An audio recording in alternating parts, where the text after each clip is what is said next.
Broadcom, ticker symbol AVGO. It is April 14th, 2026, and the stock is trading at nearly $378 a share today. Yep, it's been a wild ride lately. Oh, absolutely wild. And if you look at Wall Street analysts, they're basically screaming from the rooftops that this is a strong buy. But if you look at the mathematical intrinsic value models, They're flashing bright neon red. exactly, flashing red, calling this stock up to 31% overvalued. And, if that isn't confusing enough for you, add in the fact that company insiders are quietly dumping tens of millions in shows right now. Right, as retail buyers are just swarming the stock. Yeah.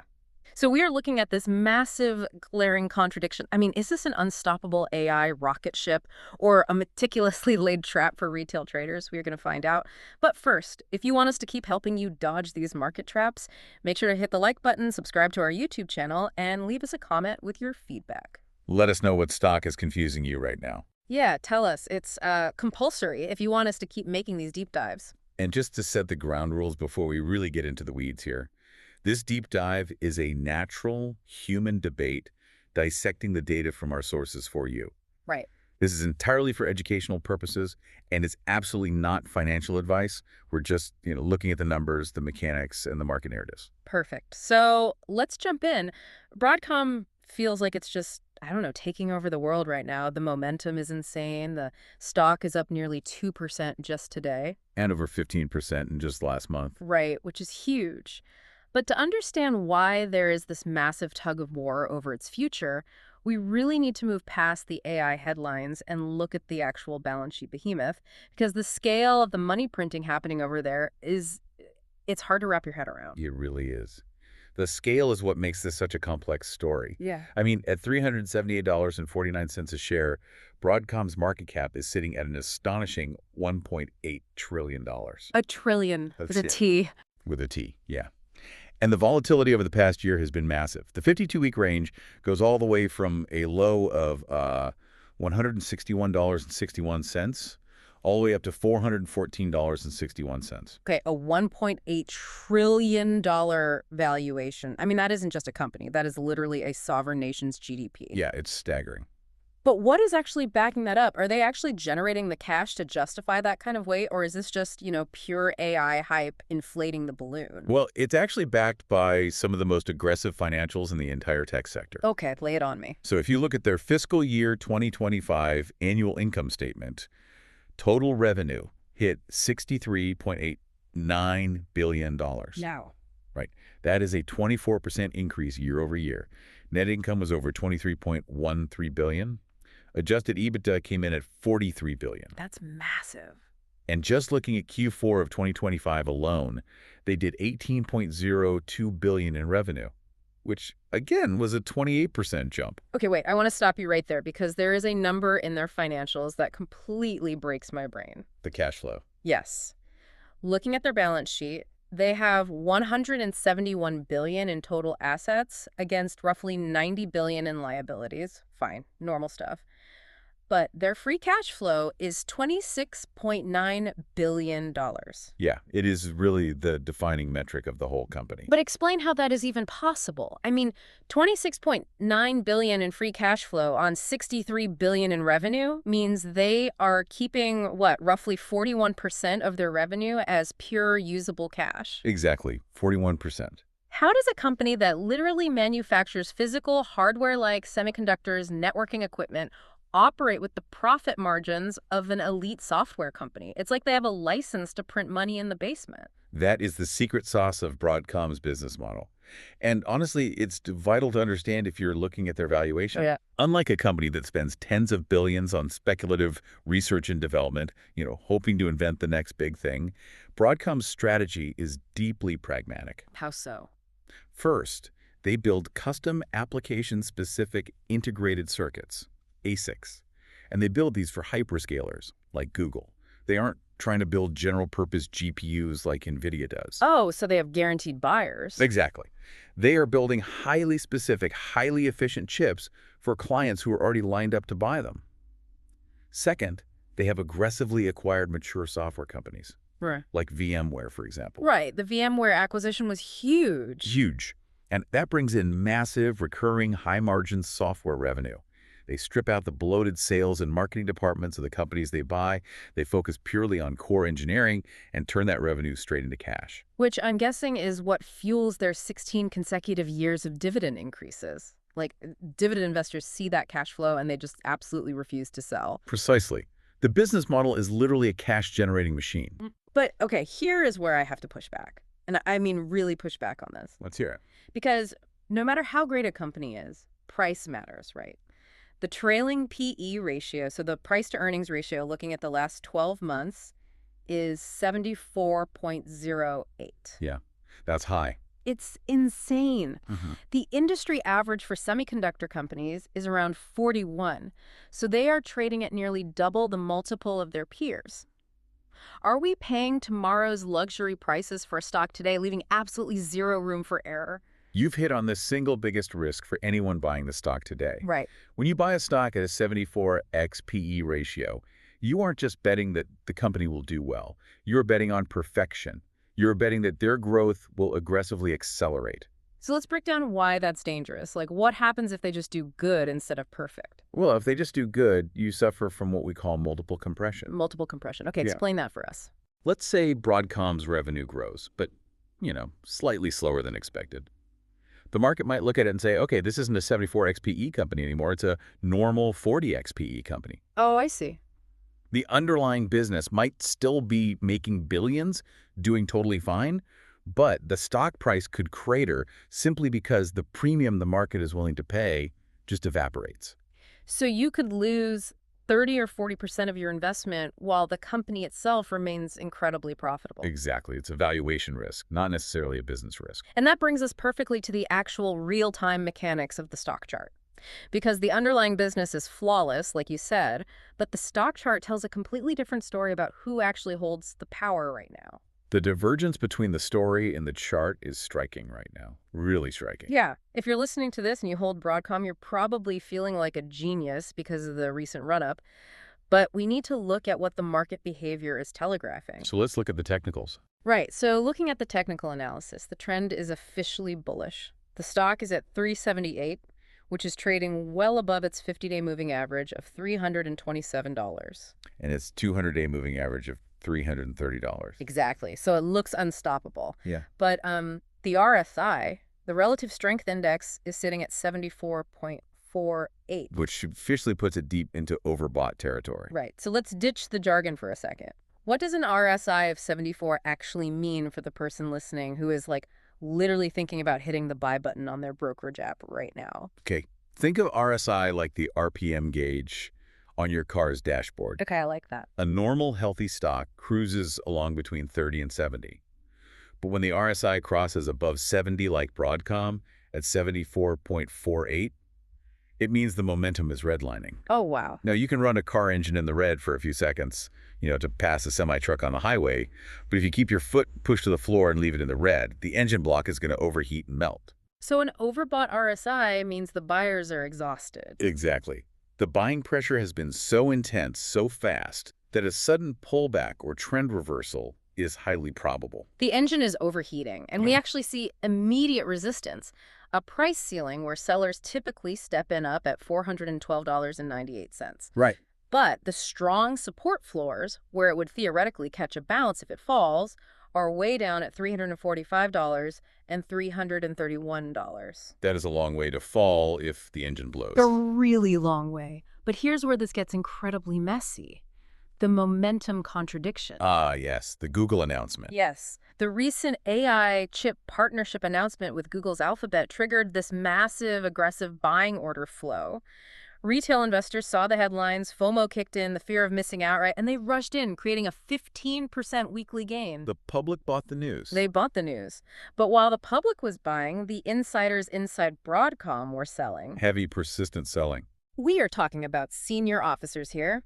Executives like Ram Vilaga and Charlie Kawes sold a net $88.1 million worth of stock in just the last 90 days. That's a massive offload. It is. I have to ask you, if this Google partnership is truly a generational golden ticket, why are the top executives taking $88 million off the table right now? Are they just doing routine house cleaning to diversify their portfolios? Or are they secretly heading for the exits while retail traders throw money at the stock? Well, it's the ultimate question of information asymmetry, isn't it? Right. Executives sell stock for a variety of legitimate reasons. Tax obligations, scheduled 10b5-1 selling plans, maybe they're buying real estate. Sure, sure. A single executive selling doesn't mean the ship is sinking. However, $88 million in net selling over 90 days, specifically orchestrated right into a retail buying frenzy. That is a glaring signal. Because they know something we don't.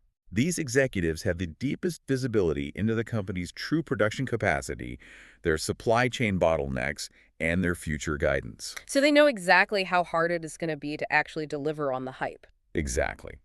And while the short-term trend is bullish, some of the longer-dated technical models are currently flagging the underlying risk of a death cross. Okay, wait. That sounds incredibly dramatic. What is a death cross? It sounds like a metal band, but it's a very specific, historically bearish technical indicator. Okay. A death cross occurs when a short-term moving average, in this case the 50-day average, drops below a major long-term moving average, like the 200-day. Got it.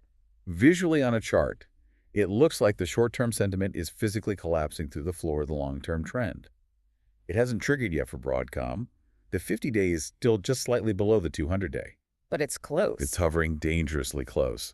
The models are warning that if this overbought engine snaps back, that cross could trigger a massive wave of algorithmic selling. Wow. So we have aggressive retail buying clashing with heavy insider selling and these looming technical breakdowns.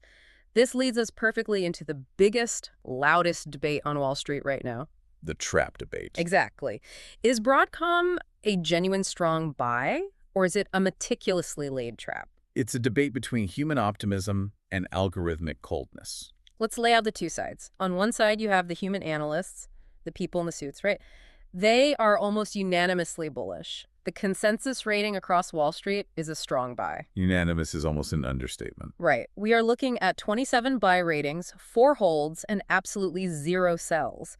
The average price target is $464.32, which implies nearly a 25% upside from where we are today. And Evercore ISI went even further. Oh yeah, they put out a target aiming as high as $630. Which, I have to say, assumes absolute flawless execution of their AI rollout. Right, 0 room for error.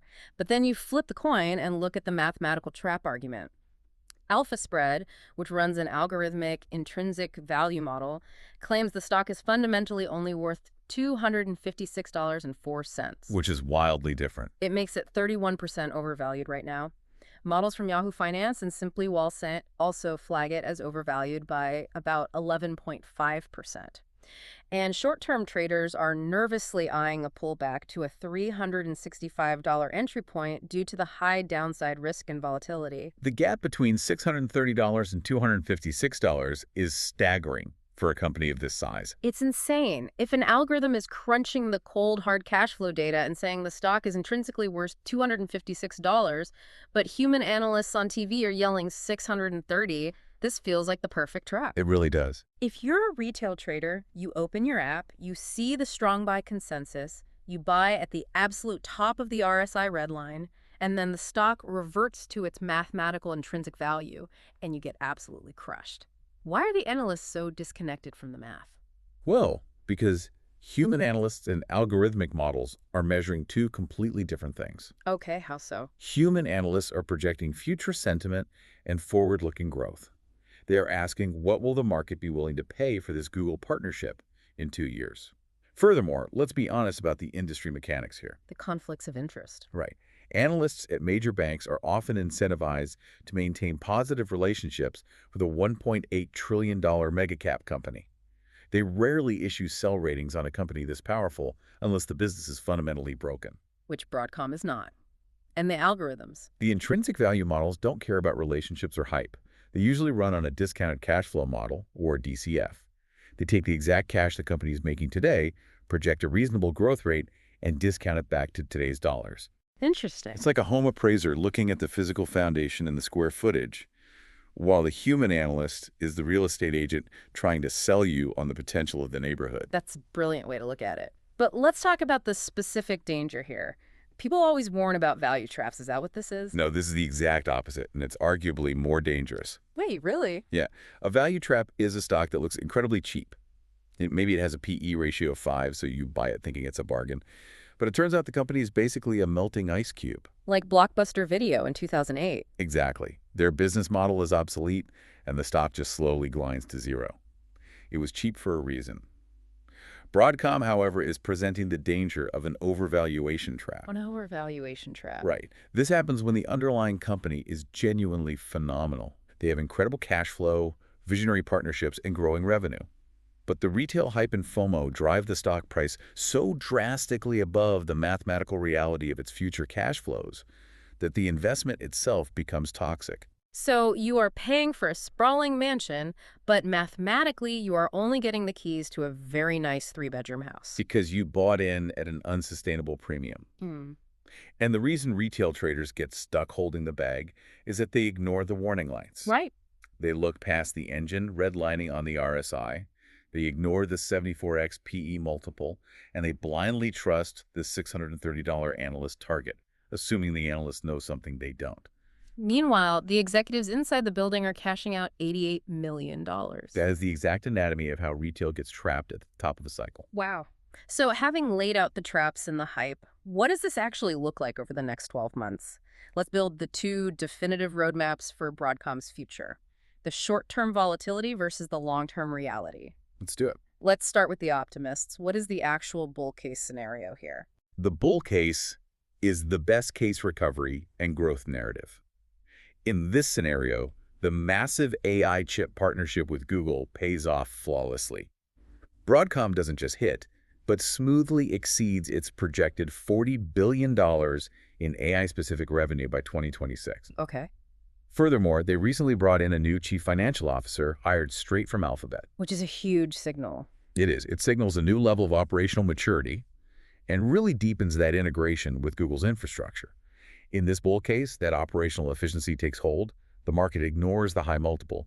Momentum breaks forcefully through that $412 resistance ceiling, and the stock marches confidently toward that $475 year-end average target. Okay, but what breaks the engine? What is the bear case, the worst case continuation lower? Because it can't just be that AI suddenly disappears. No, the demand for AI isn't going anywhere. The bear case for Broadcom is entirely about physical, real-world capacity constraints. Meaning they just can't build it fast enough? Exactly. Building out AI infrastructure isn't just a software problem. It's a brutal physics and manufacturing problem. In this worst-case timeline, Broadcom literally bottlenecks its own growth because they cannot physically produce the custom chips fast enough. Like supply chain issues. They run into advanced packaging shortages at TSMC, or data center power grid limitations stall the rollout of their networking equipment. So they basically choke on their own backlog. Right. And when Wall Street realizes that growth is constrained by physical supply chains, that 74x multiple compression we talked about kicks in. That looming technical death cross triggers on the chart. The algorithmic trading programs initiate massive sell-offs, and momentum completely dies. Ouch. Suddenly, the market realizes that the $88 million in executive insider selling was the ultimate leading indicator. They knew the supply chain was maxed out. Wow. The stock bleeds down through the $345 support, breaks the $331 floor, and sinks violently closer to that $256 intrinsic value reality. It sounds to me like the short-term outlook is incredibly volatile. I mean, holding this stock at $378 today feels like walking a tightrope without a net. It's not for the faint of heart. But long-term, it really all hinges on whether they can physically build enough infrastructure to hit that $40 billion revenue goal. It really is a manufacturing problem as much as a finance problem. If we synthesize these two views, what you are witnessing is a brutal war between short-term technical vulnerability and long-term secular strength. Yeah. The short-term weakness is undeniable. You have an overheating RSI, you have extreme PE multiples pricing in perfection, and you have pullback risks heavily telegraphed by the people running the company selling their shares. The gravity is pulling it down. Right. But that short-term gravity is fighting against the undeniable multi-decade strength of the AI megatrend. Broadcom is building the physical nervous system for the AI revolution alongside Google. So they aren't going anywhere. The question isn't whether Broadcom will be a massively important, highly profitable company in 5 years. They absolutely will be. The real question is how much pain an investor might have to endure in the short term if the valuation multiple has to violently reset to catch up with physical reality. Which brings us to the thrilling, almost uncomfortable uncertainty of Broadcom today. It is a $1.8 trillion behemoth. It has absolutely pristine envy of the industry cash flow, and it is backed by a monumental Google partnership. Truly monumental. But it is haunted. It is haunted by insiders dumping shares, a chart that is screaming that the engine is overheating, and intrinsic mathematical models whispering that it is vastly, vastly overpriced. And just to reiterate for everyone listening before we wrap up, this deep dive was purely an exploration of the data, the mechanics, and the differing market viewpoints. It is an educational look at the numbers, not financial advice. Absolutely. You have to look at the data and make your own decisions. But we want to leave you with a final provocative thought to chew on today as you look at your own portfolio. When you have Wall Street analysts in expensive suits screaming by cold mathematical intrinsic models flashing overvalued, and the company's own top executives quietly cashing out millions of dollars, who do you trust? The humans, the algorithms, or the people inside the building?